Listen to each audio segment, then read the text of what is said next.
Hey guys, it's Greg. In this video I want to show you a preview of A Tale of Bravery, which is going to be on Kickstarter soon. So we got a prototype to check the game, and I want to share with you what you can expect from this title. A Tale of Bravery is a typical story-driven game, so you are going to read a lot of paragraphs, you're going to make tests, you're going to fight on a modular map with enemies. As I said, this is a prototype, so those components are not final, so remember that. And already now I think I can say that this game can be a very good option for someone who wants to play story-driven campaign game but is afraid of too complex rules, as in this game all the mechanics are very straightforward. So if you're interested in this title, just check out this video.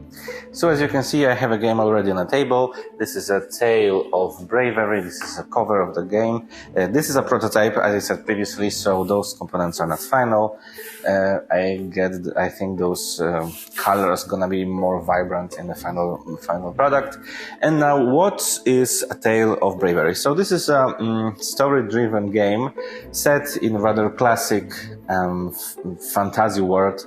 With mages, monsters, thieves, and so on.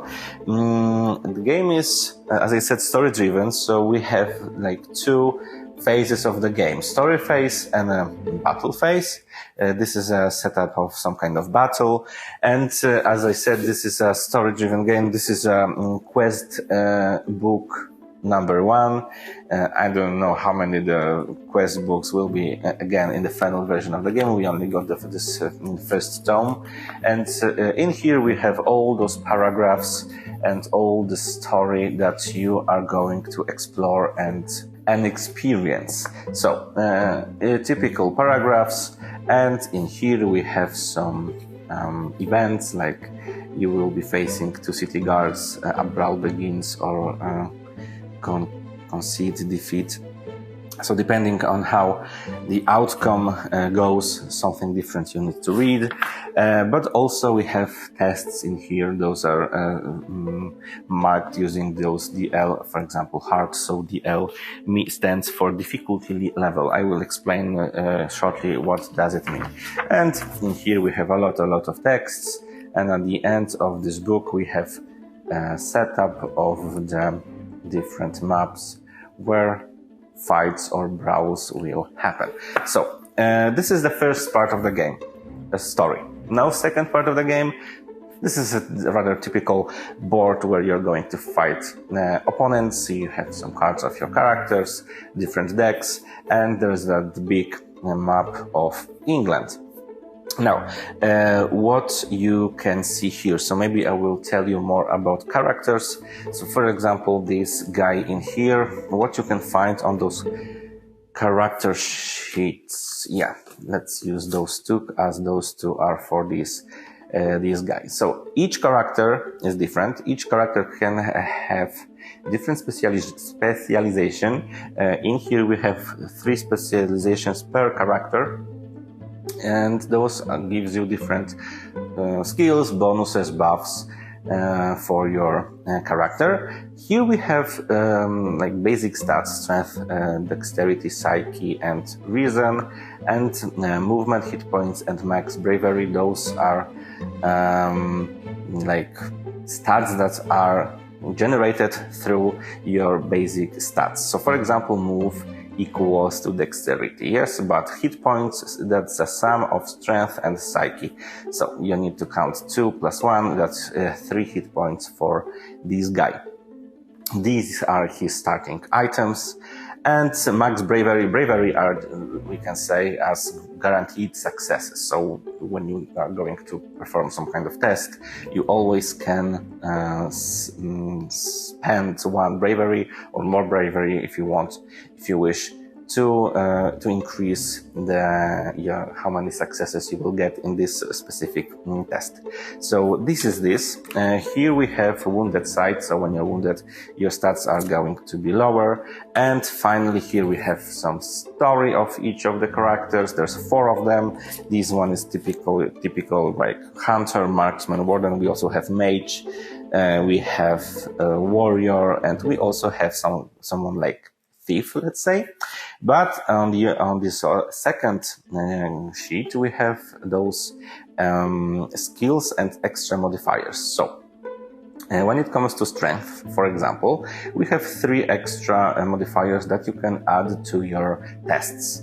So if you are going to, for example, perform some kind of test and you're using one-handed weapon, you can add this 3 to the test. And now I'm talking about tests. Let me tell you how tests works. So let's use this example with strength.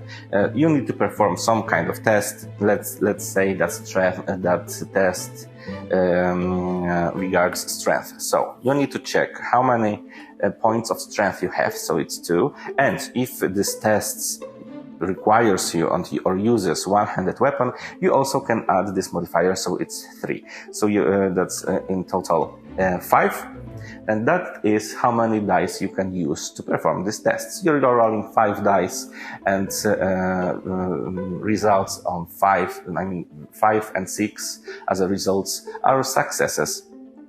And that's it. If you meet the requirement, your test is finished. And now this power chart is very interesting solution, because depending on the level of your character or your party, different difficulty level will be used. So at the beginning of the game, you have 0 experience points. So you're using this first column in here. And that means that when you find in this quest book a test, and that test says that is easy test, you need to check the level of your character and see how many successes you need to have to successfully finish this test. So for example, at the beginning of the game, you have 0 XP, you're on the first level, let's say, and you need to perform easy tests. So you just need to cross your level with the level of the difficulty level of the test. So as I said, let's use this easy one. You need to have 1 success during your tests. So when you roll these 5 dice, one of them must be 5 or 6 for you to have a positive, successful test. The more XP you have, the more difficult tests are going to be. Now, there's also another element on this power chart. It's in here. So at the beginning of the game, you can recruit novice, retinue, but when you are going to level up, they will be skilled, and finally elite. And the same goes with the enemies. At the beginning of the game, you are using only mean opponents, then they are going to be raging, and finally, they are going to be brutal. So those are used to calculate the difficulty level of your tests and how many successes, how many positive results you need to achieve to complete the test. Battles goes basically the same way as I just explained, but the one let's use this guy for example. So this guy, peasant rabble, he's the coolest part in this game is that, I don't know if it's the coolest part, but cool part of this game is that everything is written on the cards. So, and the core rules are very easy. So everything you can find on the cards, and you're not going to be lost at all. So this is some kind of guy you can kill or defeat. And that's how many HP he has, 1 point, DL to hit, so how many, this is the difficulty level to hit him. So basically every hit will be successful, because the difficulty level is 0. And now this is his attack, so how many dice he uses, those are his stats, his size, how far he can walk, and weapons. A weapon, that means what he's using to attack you. Behavior, so he acts. Target conditioning, so lowest strength. So that says which of the heroes are going to be attacked by this guy. So this guy will always attack a character with lowest strength. And finally, he has no extra abilities. So again, when you're performing a test, you're rolling a dice. If you meet the condition of hitting the enemy, you need to roll one additional die to check how many damage you're causing. But there's also something like excess successes. So let's use this guy this time, for example. So this guy needs one success to hit him. But you rolled, for example, 3 successes. So for this one success, that is, the condition to even hit him, you're rolling this die to determine how many hit points you're going to take from him. But those two extra successes, those 2 excess successes, are each of them are counted as 1 extra HP point that you can take from this guy. And that's it. That's all battle. Now, basic setup of characters is that each character obviously has 2 hands. In those 2 hands you can put weapons or weapon and a shield, or use 2-handed weapon. You also have 1 token to cover an armor that you're using. So it's obvious that you can only wear 1 thing. And finally, each player gets, at the beginning of the game, obviously, each player gets 3 tokens that represent your backpack. So you can carry only 3 items with you. During the game, you can, of course, upgrade this and have more of these tokens. Now, we have items. Let me show you, for example, a weapon. So on a weapon, as I said, everything is written on the weapon. Damage 1 dice. So if you, again, attacked him, your attack was successful, you're rolling 1 die to see how many damage you are going to make.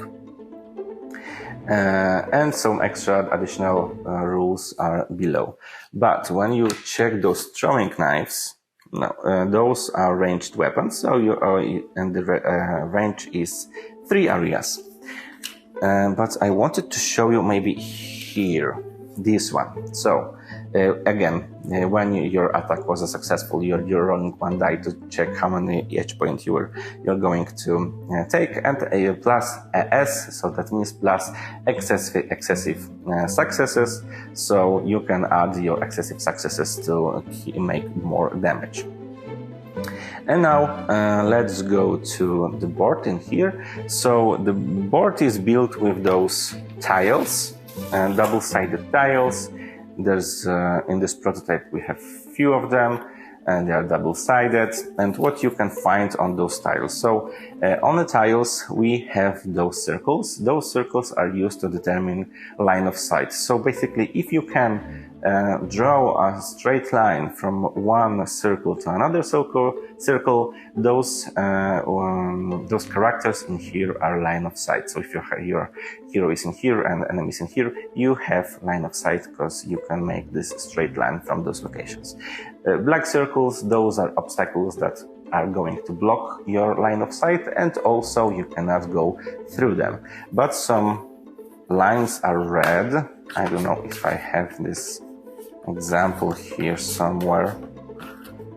I can find it. Some of the lines are red, so red lines are again not passable, but they are not blocking a line of sight. And basically that's it. You're just going to walk around those locations and fight your enemies.